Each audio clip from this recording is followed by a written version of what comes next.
I asked you guys on YouTube and on Discord to send in what you would like to see in NBA Live Mobile Season 7. And after reading through all of your thoughts and opinions, I've created a list of about 15 things which were the most common suggestions when it comes to things EA could improve or add in Season 7. So we're going to start off with gameplay improvements. And new graphics was something that was talked about quite a bit. Now, obviously, we have had pretty much the same graphics all the way through since Season 1. They have had little tweaks here and there, and now it is starting to look like they are pretty decent, but they are nowhere near the same levels as 2K Mobile or the 2K Apple Arcade Edition. Now, those games have insane graphics. That might be because they get to run off of 2K, the console version, so they can then sort of mimic how they're using the graphics and all of that stuff because they have those player scans on the actual 2K console. I have no idea how it actually works and whether EA simply can't replicate that because they don't have an updated console version of the game. I have no idea, but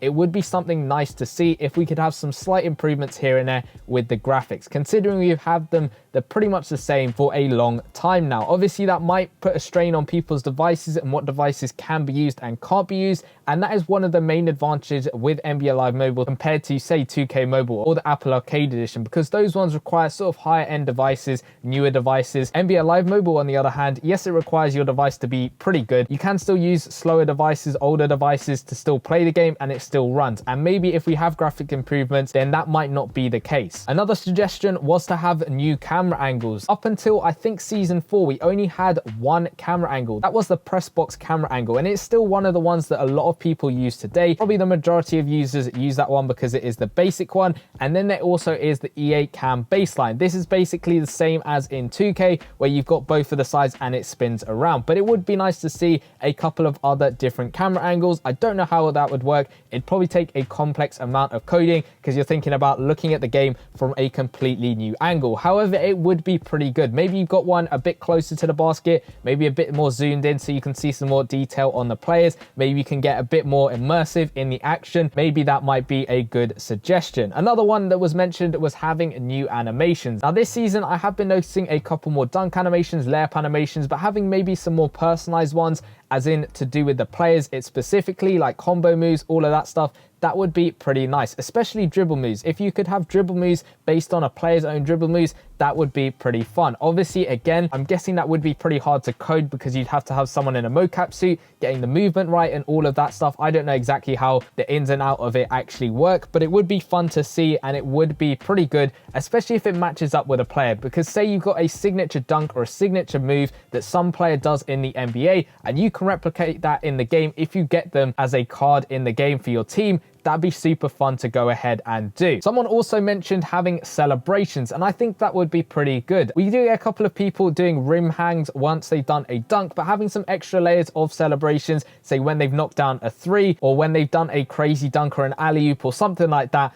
that would be pretty fun to do, because at the moment you just simply score and they run off and that's it. You're not really doing anything afterwards, and it would be pretty nice to see them having those celebrations. And alongside that, it would be fun in having instant replays and or highlights, because that would be pretty good in you taking a look at these memorable plays that you've done in a game, say, or in Showdown, Arena, whatever it is, you've done an insane dunk, let's say. You can then replay that moment again and again and potentially then screen record it and send it off, because at the moment, if you want to capture a really highlight moment, you have to record your entire gameplay, and perhaps you might not even get that highlight reel dunk or that crazy three-pointer. Having that instant replay or highlights means that you can then turn on your screen recorder, get that footage, and then send it off and show other people about this insane dunk that you did. Because at the moment, a lot of people would have to sit there, play through a whole game, recording the whole game and not just recording those highlights. Making it easy to send off those highlights might be also a good way of increasing popularity with the game, because lots of people would be sending off their highlights, showing other people. People would think, oh, that game's pretty cool, I want to give that a go. They'd find their own highlights and share them with their friends. I think that'd be a great additional mode to the game. And then on top of that, updated player builds. Now, the player builds themselves are pretty good for the most part. Obviously, there are a couple of issues here and there, and we do sometimes get it whenever we get a new player. Some of the builds aren't exactly accurate, and then EA go ahead and change it to make it more accurate. But having these updated player builds would be pretty good. There's still a couple of issues here and there with how a player looks inside the game.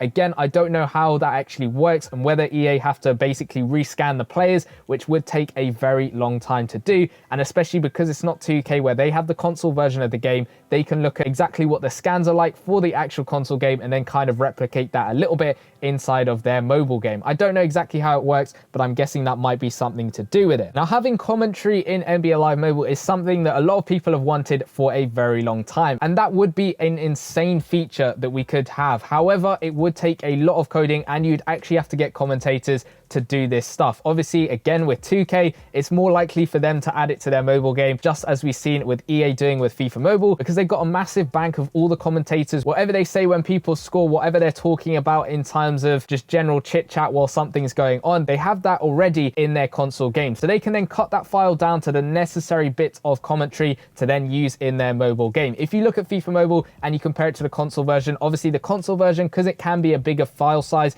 it has a lot more of the different variations of what they're saying, but the FIFA Mobile side does still have a good amount of commentary. For NBA Live Mobile, on the other hand, we don't have a EA console game that is current, so I don't think we could get commentary overlap, but it would be really fun to see it. And if EA are ever looking for a commentator, all you have to do is ask, I'll give it my best shot. I'd even probably do it for free because it would be a bit of fun, but that would be an insane feature to have inside of the game, because at the moment you're just simply hearing the crowd go ooh or ah or shouting three or anything like that, or defense. But it would be great if we could have some commentators, maybe some recognizable voices, to have that while we're actually playing the game. Another common suggestion was having season mode improvements, and those bottled down to two main ones in particular. Number one was being able to use your bench inside of seasons mode. With the current way seasons is actually working, I don't think using the bench would be worth anything, to be honest. Like, you just switch a player on, but there wouldn't really be a need to. If they change seasons mode up and make it so that there's maybe energy, where the player's energy drains bit by bit throughout the game, and then you'd require them to be switched on, or maybe tactics plays a bit of more of a role, so players would have to be brought on. If you're playing against the taller lineup, you might want a taller player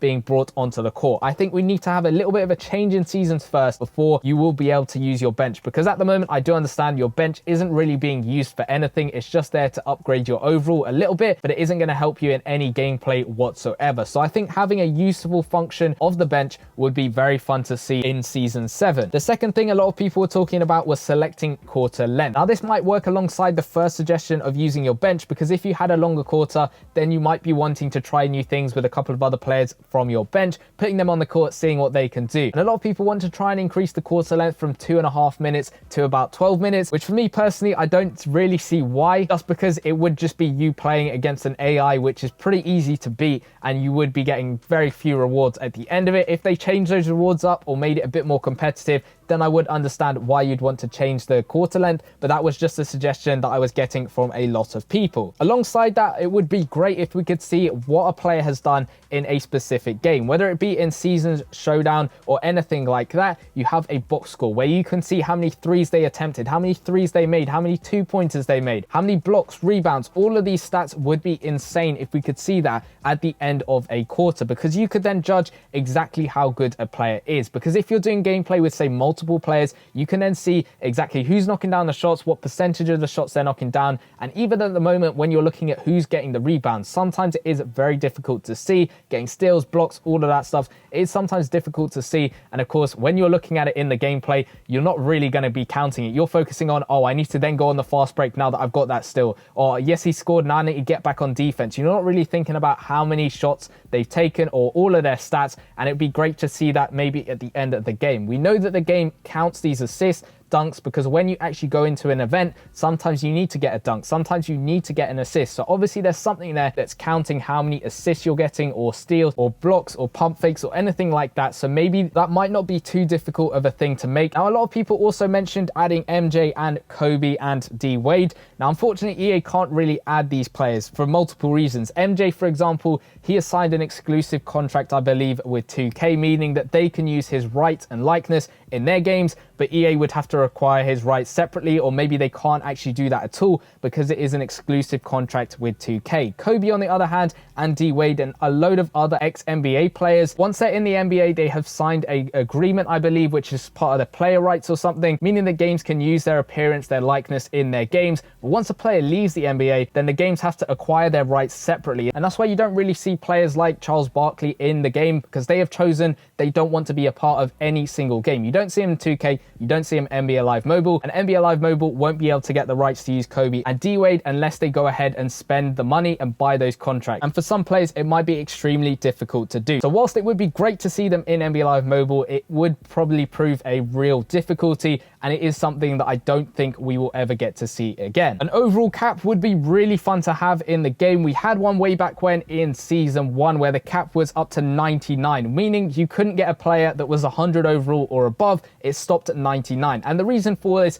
is you know exactly how much a player is worth, because at the moment you get a player and that's it. They're worthless within a week or two. You've got a new player who's probably a bit better. Whereas having that overall cap means that you know exactly how much that player is worth. You know whether it's worth grinding for, and you know exactly how they're going to help your team. And I think that'd be a great thing to see in season 7. However, a lot of people do keep asking, oh, when are we going to get these high overall cards whenever we go into a newer season? Or they say, I'm waiting for a high overall card and then I'll start playing. Whereas if we had that overall cap, it might sort of affect them, meaning they don't like it as much. But overall, I think it would be a great improvement. A lot of you guys also suggested creating your own player, like a micro mode, or having season 4 superstars, which are basically cards that you'd get and you'd be able to upgrade bit by bit through different point systems, upgrading them and then being able to use them in your team. I think having season 4 superstars again would be pretty fun, as long as they get updated regularly with their overall cap. Creating your own player, again, that would be absolutely amazing to have. I don't know whether we'd get that in season 7 or a bigger update later on down the line. And once you've got those players, maybe you want to hop on into a 1v1 real time against your friends. I think that mode would be absolutely nuts. You could pick a player, whether it be one you've created, a superstar, or a different one, or just a general NBA player, and hop on in as a 1v1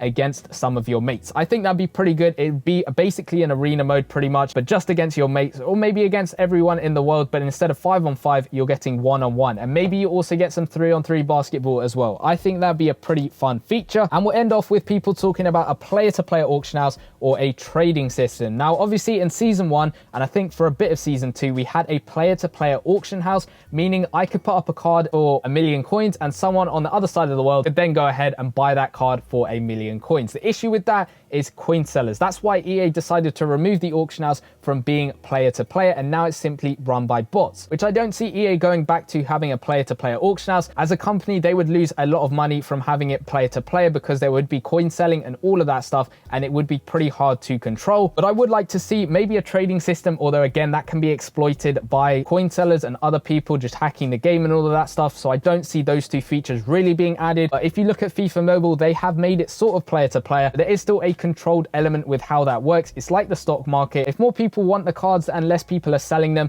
then the price will go up, and vice versa. That's how it works on their game. And I think that'd be pretty fun to have in NBA Live Mobile, because then we kind of stop having these bot issues, and it would just be based on how many cards are in circulation, which might create a little bit of a slight issue, but I think it would be a fun thing to try out in NBA Live Mobile and get used to a completely new way the auction house would work. A couple of you guys did mention some stuff that I'd already mentioned in my season 7 wishlist video, and if you want to go check that out, the video should be in the bottom left hand corner. But if you've got any other suggestions, you can pop them in the comment section down below. I do try and take a look at all of them, so let me know in the comment section down below. But go check out my wish list, and I'll see you guys in that one. Peace.